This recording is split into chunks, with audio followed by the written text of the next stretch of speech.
Welcome to HumbleBrag. I'm Nate Mendel, and today we're going to talk about the Andrew Tate Phenomenon. Indeed, the name Andrew Tate sparks either a lot of happiness or sadness, negativity, depending on which home the name comes up. Before we repeatedly mention someone else's name, let me just remind myself of the principle that the point of talking about someone else isn't for the purposes of engaging in lashon hara or gossip. First of all, we know through Chafetz Chaim that information that is public knowledge that more than a couple people know is already not classified as lashon hara. And secondly, the purpose of this conversation is not gossip in its own right. When we mention someone else's name, the purpose is the underlying phenomenon itself. What do we learn? What do we glean out of the concept of the conversation? So this isn't about the person themselves, it's about what they represent. And indeed, Andrew Tate represents something very large because he has sparked the imagination of hundreds of millions, if not billions of people. He's one of the most famous and searched human beings walking planet Earth today. And there's a reason why he has captured the imagination of the inhabitants of planet Earth. We're going to explore that, and we're going to explore some of the controversial topics related to him, as well as who he is and what he really stands for, of course, from an opinion perspective. Let me begin by sharing my own journey in discovering Andrew Tate and the Andrew Tate Phenomenon. So, just like many of you, I saw some of his short videos circling. My friends would send some, and it was this guy, some funny guy who's macho, rah, saying controversial stuff, and you kind of just dismissed it from there. It was either funny or not. It either triggered you or didn't. It didn't really matter. It was a nobody.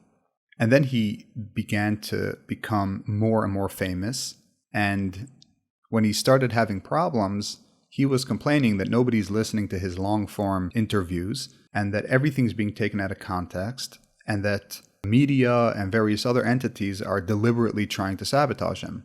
So I'm like, you know what? Okay, let me take an hour to listen to what he really has to say. Let's give this guy a chance. He's not just, some influencer who's trying to gain attention. Maybe there's something more behind it. So I ventured to listen to one of his long-form episodes. I don't remember which one it was. And what I saw very clearly and what I determined very quickly is that the core messages that he is driving home are conservative by nature, they are religious by nature, and there's nothing really abnormal about them. There is perhaps a beef you can have with how he delivers them. There is perhaps trigger-worthy behaviors that ooze out of him, but that's your personal problem. But the messages themselves seem to be pretty sound, at least most of them, 90+% of them. Coming to that determination required me, first of all, to not buy into any of the hype or hysteria, which is what media companies want you to do, which is what agenda-driven entities want you to do. I already heard opinions on both sides of the aisle. I already formulated my own opinion based off of the short clips that I saw. But instead of going into the long-form episode with an opinion, I deliberately tried to be unbiased and tell myself, let me just listen to his message. Let me formulate an opinion based off of that. And that is what I did. In these episodes, he was constantly mentioning that they're after him and there's a system and a particular way in which they pursue and try to shut down people like him. And particularly, the 3 steps that they follow is first they try to cancel you, slander, cancel you, shut you down, offer you to change your message, they'll pay you for it. They'll try that entire realm. And if that fails, they'll try to put you into jail. And when that fails, they kill you. And this has been repeated, and this is the reality when it comes to very controversial people like this, which seems to be becoming the reality for him. It seems to be coming true, which is part of why he's continuing to gain so much popularity, I believe. And indeed, that's what happened. So shortly after, they start coming for him. First, they cancel him. A very coordinated attack by not just a couple social media platforms, but by dozens. You're talking about his banking from Stripe to everything in between. They canceled him. They tried to shut him down. And when that backfired, it didn't work. It just made him more famous. The next thing that came up was his charges, and he got arrested. Now, there's a lot of confusion that surrounds his circumstances. And this is a direct cause of social media and media. This is what they want you to believe. I had some conversations with some people who don't really like him. And when I start getting into the conversation with them, I see right away that they're literally repeating the lies spread on media and on news. And they don't really know the facts because they're not following all his interviews. They're not really looking into what's taking place. They're not looking at the case itself. They're just listening to the lies and they're repeating it. And when you have a conversation with an individual like that, they're throwing everything into the box. In order for us to explore whether Andrew Tate Phenomenon, whether Andrew Tate, his messages and everything he's saying, etc., is conducive or not conducive, we have to organize the topic because there's so many different points and you have to check off stuff as you go. Otherwise, you're never going to get through it. It's just going to be like arguing about God or religion or philosophy where you're just going in circles. You're not getting anywhere. So let's take a step back and let's slow down. The first point I made, and you have to take a position on, are his ideas, his core ideas, the message behind them, good ideas, ethical and moral ideas? I believe the answer is yes. They align with, like I said, traditional conservative values. So we believe the ideas are okay. Is he, as a person, a nice person? Do you like his character? Do you like how he speaks and how he gives over his message? Personally, not necessarily. And maybe that's a trigger for you as well. But I don't mix the two. I don't mix how he says something with what he's saying. So we have to separate those two. I think logically that needs to be done. So you have what he's saying, the messages he's sharing, and then you have how he's saying it and who he is character-wise. I don't particularly like it. I grew up religious. We believe in a certain degree of humility, a certain degree of respect. There's a lot of benefits in learning how to be a subtle, calm, and articulate human being. Now, Andrew Tate is very articulate, but he's not calm, and he doesn't give off the impression that he's humble. Okay, but those are my personal problems with character, so that's not something to attack. So we have his message, we have his character. Now let's look at some of the actions. So the media wants there to be a lot of confusion around this, but there really isn't if you follow what's going on. Andrew Tate's Hustlers University is a business that he has. It's like an online college where they teach online businesses. They're basically teaching young kids how to make money online, whether it's through learning sales tactics, drop shipping, digital and media, just typical stuff. And there's nothing new about that. It's not a new model. It exists, it has existed, and it's very successful because he's very successful. He's very out there, he's very famous. So the more famous he becomes, the more successful he's going to be with that. But I don't think there's any efficacy issues with that. At its worst, you could say it falls into the category of exploration where you have maybe fake gurus and teachers and whatever. We've discussed that in the past, but I wouldn't even go that far, and I don't even think anyone's claiming that. So let's leave that alone. Hustlers University has nothing to do with the fact that he had a webcam business. So he has his Hustlers University. He has various ways that he makes money. Hustlers University is one of them. And I believe from an ethical perspective in business, it's kosher. There doesn't seem to be anything wrong with it. Some people learn how to make money, some don't. It's just the typical run-of-the-mill courses and whatever. Of course, it's got his spin, his perspective, his rah-rah-rah, macho, but that's all it is. And then there's this notion that he had a webcam business that he no longer has. I believe, I don't know, I'm not exactly sure when he closed it down, maybe after he became religious. It's noteworthy to mention that he was an atheist. He's now a theist through Islam, and he claims to be religious. In fact, since he went to prison, he also stopped drinking alcohol, so he does seem to be on a path. Remember, he's in his 30s. It's a very important age in terms of choosing path and solidifying who you are and what your values are. I know because I'm 30, figuring out life, right? So he's in his 30s and he's venturing down a path of more higher values. So he becomes religious and he's going down a certain path. Before that, he had a webcam business. Now, the webcam business itself is a legal business, especially in Romania, and it's a big business. Now, again, here you have to make a judgment call. Do you believe in the efficacy of a webcam business? Yes or no? I'm going to give my opinion on it. No, I would never want to own a webcam business. I don't want to be in any industry that is so controversial that uses human beings in any way or degrades human beings in any way, so on and so forth. Because maybe I had those types of values when I was younger. I'm religious from birth. So I shouldn't say that. I'm religious from when I made the conscious choice to live a religious life when I was a teenager. But that notwithstanding, the business itself of webcam is legal. And there's nothing wrong with it at surface level. Fast forward a little bit, when canceling fails and they trump up charges against him, they're charging him for human trafficking. And again, what everyone's doing is mixing all this together. Hustle University, webcam, human trafficking.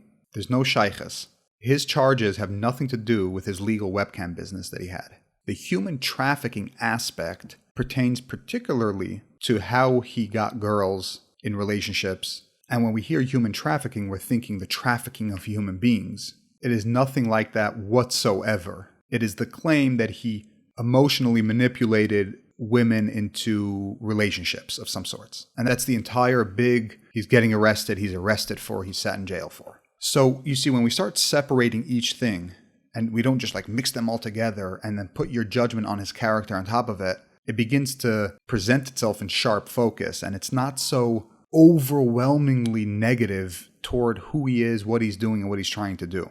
Now let's look at the charges themselves. There's a legal system. He believes in the legal system. He's following the legal system. He sat for, 3 months? And they were not able to bring any real evidence to the table, any significant evidence to hold him. And he has a little bit more to go. And if they don't bring evidence, the entire thing is gone. I'm not going to share an opinion on it because I have no opinion. When people are indicted and they're accused of something, let the system figure itself out. If there is real evidence and he did wrong people, he did mistreat individual girls or whatever, there will be evidence. It will come to light. So let it play its course. But don't jump to conclusions, because innocent until proven guilty. But do understand that he sat in jail for 3 months. Now, this is how they do things in Romania. They're able to do that. But understand what he's going through and what he went through before real evidence is on the surface. Let's not make that away, because that all ties into his claims that they're after him. There's an agenda. Somebody's pushing something for all of this to be taking place without evidence. And if you have any morals or values, you would be utterly against somebody's civil rights, human rights being violated like that. There's already a mountain of factual evidence that he's being mistreated and was mistreated over and over again. And there's no evidence to the contrary. There are claims by media outlets that we already know are not trustworthy, that he's a bad guy and that he did X, Y, and Z, but there's no evidence. Andrew Tate himself says, there's a woman I hurt, I wronged somebody, report it to the police. If he's so bad for so many years and he hurt so many people, why hasn't one gone to the police and make a formal report? The closest thing to that, I should say the furthest thing to that, are that there's these 2 or 3 anonymous names that popped up at fake media, fake news outlets with the story about Andrew Tate. Andrew Tate emotionally abused me, or Andrew Tate raped me, 5-10 years ago, or whatever. But again, separate these occurrences. Any one of these girls could go to the police and make a report. As long as they hide behind fake names and they're being reported by fake news. By the way, the fake news literally offering money, bribery for people to kick up dirt on him, and they have not succeeded. So he says something else that's interesting that I agree with. He says, when he was in prison, they reached out up to 2,000 people who know him, trying to find dirt on him, and they got nowhere. He said, if you take any individual off the street and reach out to 2,000 people who have ever encountered this person, you will find more dirt than you found. And I actually believe that's true. Take a random person who's made mistakes, who's maybe gone a little bit outside of the line, avoided some taxes, did something wrong, hurt someone, you're going to find some dirt. The fact that he's so famous, they put in so much resources into trying to find guilt, and they cannot find one person to formally come forward and say something, is astounding. Okay, so there's a pattern emerging here. There's this guy who's being accused of being, horrible by a certain portion of the population. Then there's another portion of the population no, his messages are cool. Kids are really into him. The youth are really into him. If he's so bad, show me why he's so bad. Now, we don't know the answer to this. he might be guilty. He may have actually done immoral things, bad things, illegal things when he was younger. But we just don't know that. And it's that simple. Doesn't matter what my opinion. I could look at a person and judge by the character. Oh yeah, I could see him choking out a girl or doing something. Which, by the way, the video or audio that surfaced on that turned out to be role play. Which again, I can make sense. Like I said, that makes perfect sense. He's a fighter. He likes violence, and he's in these relationships, and there's maybe alcohol involved, and they're having fun, and they role play, and it makes perfect sense to me. But whether it makes sense to me or not, I'm not going to pass judgment on his character and his behavior based off of that. When somebody's accused and their life is on the line, literally their life is on the line, the person could sit in jail for more than 10 years. It doesn't matter what your opinion is. What matters is evidence. You don't have to like the person. You don't have to think in your head that he could be the type of person that did X, Y, and Z. It only matters what the court finds. And in this case, the court hasn't found or presented anything important yet. All right, so now let's move into some of my opinions on the phenomenon of his personality. I've had similar opinions when it comes to Trump. First of all, if you don't know the messages that he's really driving home now, Andrew Tate that is, listen to one of his long-form episodes or interviews. It could be even one of the more recent ones, like with Tucker Carlson or with the guy Patrick Bet-David from Valuetainment. Just listen to one of them because he's just repeating the same stuff over and over. He 100% refined his message. In fact, when he got canceled, he put out a message saying he's learned from this, that he needs to refine his messaging because he believes that he has good messages, but perhaps, I don't remember exactly how he termed it, but perhaps he has to go about a different way in giving it over. Okay, so he's said this himself, and you could see that he's wearing a new suit. He is actively tweaking his message for it to be more refined, less controversial, but still be very, very potent. Is it possible that he was more wild, less moral, less ethical when he was younger, and he didn't know he was going to be this famous? There's a possibility. That's my opinion, and that's from judging his character and from judging by the videos and audios that I've seen chopped up from him. I'm admitting that I'm passing judgment on what I was fed on media a year or two ago. So I do believe that there's a possibility. What I am judging is that he is transitioning and shaping himself up to be a more respectful and more respected young adult who has real ideas, real opinions, and real values. And I don't think there's anything wrong with that. I may have made mistakes 5-10 years ago. I may have believed things, said things that I don't believe today. We grow, especially from our 20s to our 30s, from 25 to 35. Huge turning point up here, what goes on in the brain. A lot of things start to make a lot more sense. We start to really glean the value out of different philosophies and different value systems. It's just a different ballgame. So there's nothing necessarily wrong with the fact that he may have made mistakes 10 years ago and he's trying to shape up now.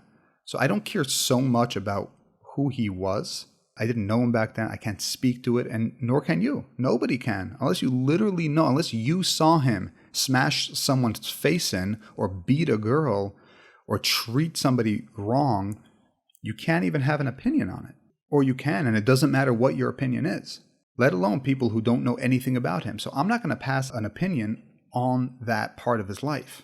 I will say that it seems that he may have been more wild, and it also seems that he's really shaping up now because he understands the power and responsibility that he has. So if we go and we just look at the messages that he's saying today, you will see good messages wrapped in a lot of testosterone, but the messages themselves are good. Now, let's talk about the testosterone for a moment, because I think this is actually an area of a lot of contention, and maybe not even knowingly to some, this is really what's shaping a lot of people's opinion. And let's go back to what I was saying earlier, where I said I felt the same thing with Trump. I believe that in order to enact change in society, in our times, it requires a very controversial character, a very loud and obnoxious profile. Calm, respectful, and mature human beings do not get the attention that macho, testosterone-filled characters do. It's really that simple. A mature person looks at it and says, the fact that you have to all day means that there's something wrong with you. So we pass that judgment, and that might be true. Psychologically, it might be true. He might be struggling with something internally. Nonetheless, that is what's required in our times to make big changes, especially when you're going up against the world, the consensus. Find me someone who speaks softly and has beautiful, positive messages, and it is given over in a rosy way that reaches even half the influence of these types of characters. Trump is the same way. Acts like a child, says things that are sometimes irrational, bullies people, behaves like a toddler. It doesn't take away from the core value and the core message. And the fact is, it takes that immature character in terms of the profile of the human to get that much attention, to make that much change. And I don't see it any other way. So personally, I don't have an issue with it. I'm not him. Just because he walks around like this doesn't mean I'm going to. I understand that you need somebody that pumps their chest all day to make huge waves in the world today, to affect huge change in society, to influence. So you might say, well, this is not good because he's influencing children, our youth. So let's go to the next stage here. Yes, he's influencing our youth. Why though? Our youth are not listening to intellectual, soft-spoken religious people or people who are promoting religious values, conservative values. Children are not interested in that. They're interested in controversial figures. So if they're interested in fringe, what would you rather? Them listen to the transgender dude rapping about how he's cutting his genitalia off? Or would you rather have somebody like Andrew Tate who says, be masculine, be a man, say no, stand up for yourself, work hard, blah, blah, blah? Of course you would want him to listen to Andrew Tate. When you understand that children don't have the choice, they're being fed this on social media. Social media is evil, by the way. Listen to my previous episodes. They don't have a choice. What's coming up on the feed? It's either Andrew Tate saying that you could work hard and get a Bugatti, or I want to put tits on because I feel like a girl. So what are the options? Everything's give and take. So even in the realm of influence, it's a choice. Do you want your children listening to somebody who's driving home a core message versus the new age stuff? Of course you want the core message driven home. And if it comes with a heavy dose of testosterone and ego, understand that that's something that you will most likely grow out of, because most people grow out of their ego. It's interesting to see a 35-year-old like Andrew Tate have such a large ego. It's interesting to see somebody like Trump, an old seasoned man, to have an ego through the roof, gets triggered like that. But that's why they're able to do what they're able to do. Doesn't mean that the people that they're influencing are going to have that same ego. Not at all. Most human beings do grow up. They do learn to tame their ego and to be more mature about things and more rational about how they approach things in life. So I don't see those complaints to have a lot of value if you logically and systematically break down, as I have been in the past, 20, 30 minutes, this entire phenomenon. There's pros and cons on each side of it. There's cause and effect. And when you start looking at each mechanical part, you notice it's not so bad because the alternative is worse. One of the reasons why people like his message so much, I don't want to say love him. Yes, there are fans who just love him. They don't love him. You don't know him, right? I could say, I love Andrew Tate. I don't know Andrew Tate. I never saw the guy. I never shook his hand. I don't know him. But this is how people typically communicate. Like we express ourselves like we love him. Really what we like is his messaging. There's a certain aspect of what he's putting out there that we really like. And it is perceived in the sense of us loving him. We may not actually like him as a human being if we had a relationship with him. If I worked for Trump or married into the Trump family, I may not like Trump because I'll have something to do with him and I may not jive well with him. But I like his messaging. I like the point that he's trying to drive home. And that's what we love. When people say they love Andrew Tate, really what they love is either that he's unapologetically male, and that's wrong these days, but that's what I love, that somebody has the cojones to come and be who he is without apologizing for it, and that he's driving home those messages and values to our children. I love that he's confident. Personally, I do not love ego and an excess of testosterone. I don't think it's necessary in the day and age that we live. Maybe if he was a gladiator or one of the Spartacus, one of the 300, I feel like back in the day, there was a huge utility for it, right? So if Andrew Tate's drinking 10 or 15 cups of coffee a day and taking nicotine to feel jacked, your typical person does not need that in 2023. You just simply don't. Now you can learn from that. I believe he needs that. Don't get me wrong. Andrew Tate needs that to continue to do what he's doing. Every person he's influencing doesn't necessarily need that, and they will come to learn that on their own. But you have to understand that's a side effect of being influenced by that type of character. But these are not the things that you need to worry about. Let nature take its course. Let the fact that children are going to age and mature, let it take its course. Just drill down to the core messaging, the core value systems. The fact is, right now, despite the past, I don't know much about the past, he's refining his message and he's driving home good, strong messages. Men should be men, women are women, men should work hard, men should learn to stand up for themselves, men should stop watching porn, men should get off of social media and start working and accomplishing and achieving. If men feel like they're losers and they're depressed, they could solve all that by going to exercise. It's just typical, healthy, both spiritually and physically endeavors. That's what he's promoting. And he's doubling down on all of that. And because he's risen to this much fame, he is now going to have opinions on everything from politics to everything in between. And that's perfectly fine because he may continue to be a big figure for the coming years. He may continue to influence our youth for the next 5, 10, 15, 20 years. Who knows? So, kol hakavod. Refine yourself. Make the message more clear. And I'll just say, in the areas where I don't think his ideas align with traditional values that have to do with women, marriage, and a couple areas where he says things that are not 100% in alignment, I believe he will come around on a lot of those topics, and you're going to hear a completely different message in the coming years that you did 3 years ago from him. So you can't base your entire complaint on the fact that he says certain things about women. He recently became religious, just in the past few years, I believe. He's actively changing. He's actively refining himself. He's actively toning down and learning about himself. Give it a little more time and he'll refine that. And no, you're not going to see new clips coming out where he said that, the woman is my property. And by the way, when he says stuff like that, it's so fringy, right? Because we've come so far. He's taking that out of the Bible. I mean, let's be 100%. It's a contractual thing. It's a technical thing. Now, even Jews and Muslims, anyone any advanced religious movement has really refined the way that they look at that, the way that they treat it, the way that we discuss it. But it doesn't change the fact that it is written in the books. He didn't come up with this idea. This was kind of the consensus in the days of old. Now, things have changed, we have evolved, and I have no reason to believe that he's not going to evolve gradually away from that, or at least you're not going to hear that so much. And if he continues to believe that, that's his problem. If your entire complaint is that he's teaching this to kids, give it some time. Because remember, first of all, he's not going anywhere. Secondly, I should say that the more you don't want your kids to listen to him, the more they will. So that this fantasy that you're going to tell your kids, Andrew Tate is bad, don't listen to him, is a fantasy. So don't even go down that road. The only thing you could do for your children is instill good values on your own.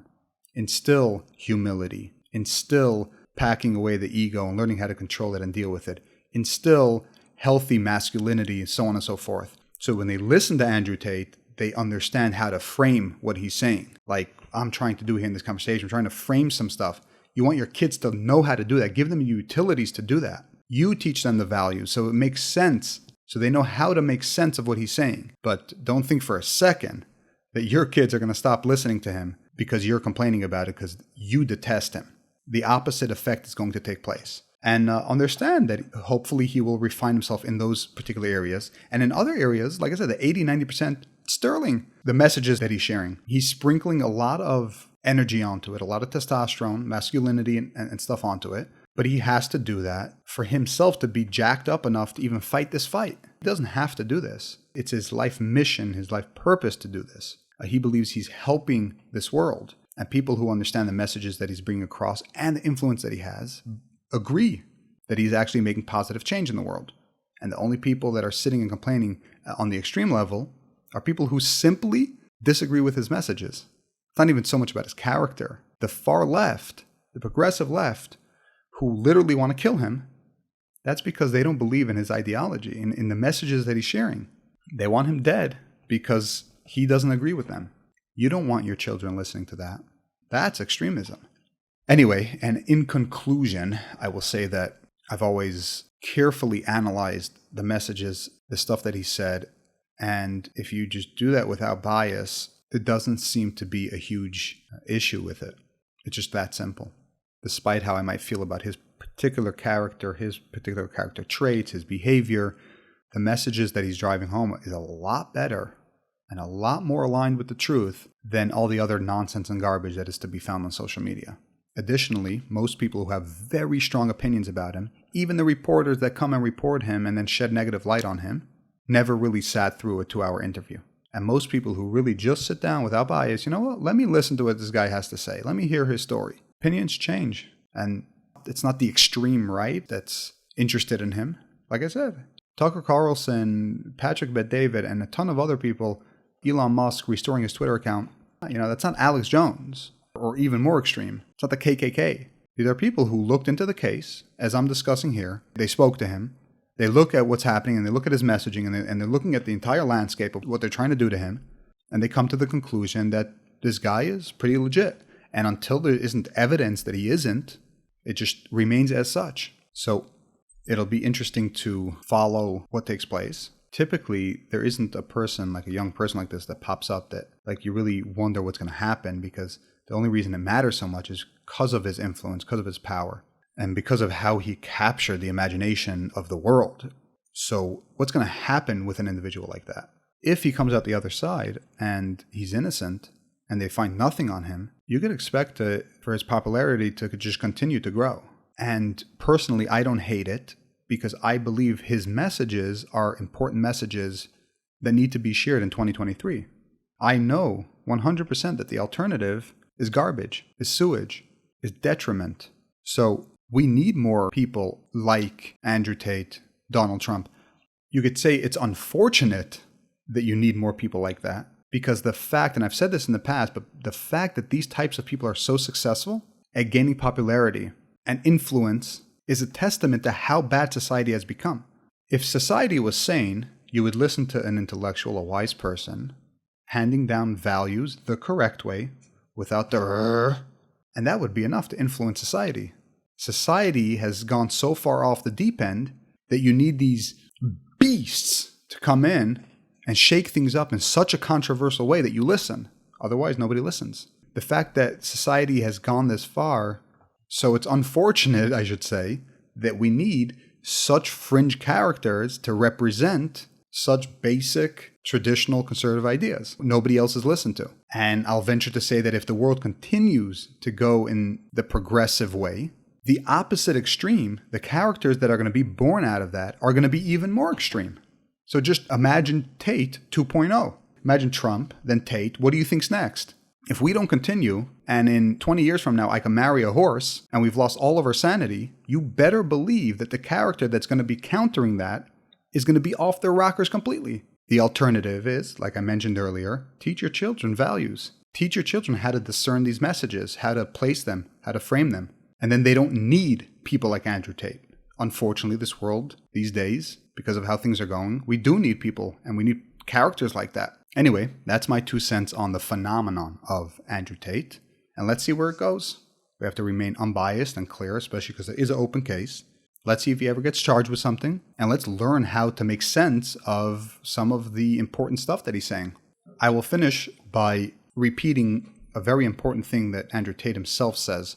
It ties into the media aspect. The people who are really against him are people who watched, for example, MSNBC, I believe it was, and Vice. There's a couple different documentaries where they're really trying to vilify him, right? We learned through COVID that we were lied to. And this is a known fact. We were lied to about the severity, we were lied to about the masks and various other aspects. Of course, this is only admitted after the fact, but we know this now. But the right knew this while it was taking place, and they were fighting it. But media were like hound dogs. They just promoted an agenda. They pushed it far. If you were a person who followed media, followed the hype, and were anal about masks, and you believed everything, and you took your 19th booster shot, and you now learn that you were lied to, if you don't use that as a lesson to change something in your perspective, then you're an idiot. Then you're what he calls an agent, like in the Matrix. You're just a robot. Because if we don't learn from our mistakes, we just repeat them. If your opinion and premise on Andrew Tate comes from media companies that you know have notoriously lied, then you're coming from a false pretense. Do not start any conversation or have any argument about Andrew Tate if you're basing any of it on fake news. You already know that they lie. You know it's fake. You know they're agenda driven. Don't come from that place. Learn from the mistakes of the past.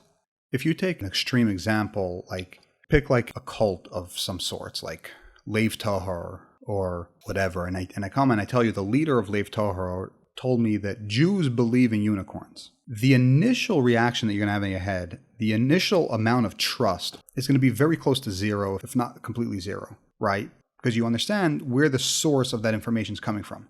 So if I begin a conversation and I say, the leader of Lev Tahor told me that Jews believe in unicorns, and now I want to have a conversation with you about unicorns, we got off on the wrong foot. Why? Because while I might be brainwashed, you understand that it's a cult, and it doesn't matter what the leader of the cult said because the dude's off his rockers.